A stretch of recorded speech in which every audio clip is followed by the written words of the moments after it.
Alright, hey everybody. I've gotten a couple requests just to see a couple examples of how to do the kinds of problems that I assigned for the homework. So let's give this a shot. Alright. Finding the derivative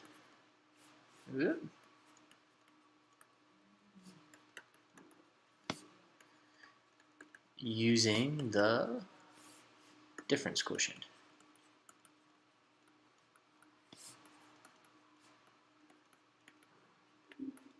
Okay. So let's say we've got the function f of x equals x squared plus 3. Just something like that. Well, the difference quotient tells us that the derivative of this thing is the limit as h approaches 0 of f of x plus h minus f of x over h. So all of this looks confusing, but you're really familiar with all of the different parts involved in this limit. So f of x plus h, that is just what you get when you plug in x plus h into the function. So if our function is x squared plus 3, that's just x plus h squared plus 3, right? Because all I did is I put x plus h into the function anywhere there was an x. And f of x, well, that's just what we've got. So that's x squared plus 3. Okay? So when I go to plug stuff in, all I need to do is plug in what we've got over here into our difference quotient. Okay, so f of x plus h, that's x plus h squared plus 3 minus f of x. Now we need to be careful here. We're subtracting all of f of x.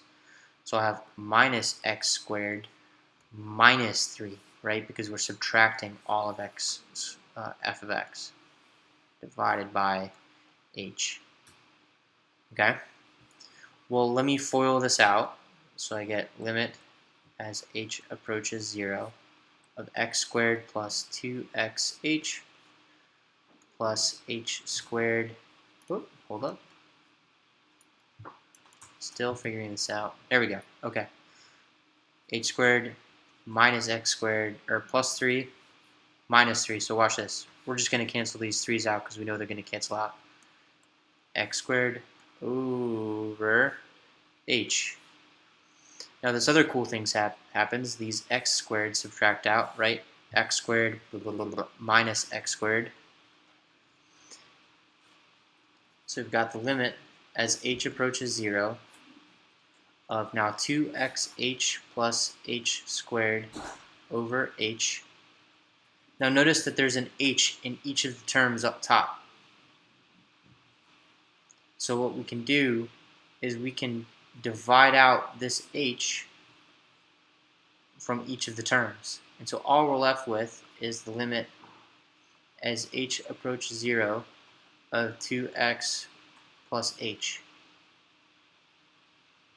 Okay. Now, at this point, we can evaluate the limit. We can just plug 0 directly in for h.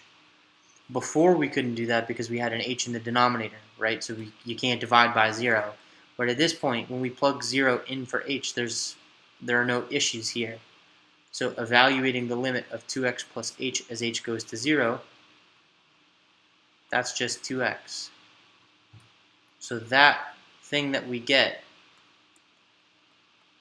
is the derivative. Alright, so I hope that this video is helpful. If you're still not entirely sure, just send me an email and I'll do the best I can to help you out. Alright guys, have a good night.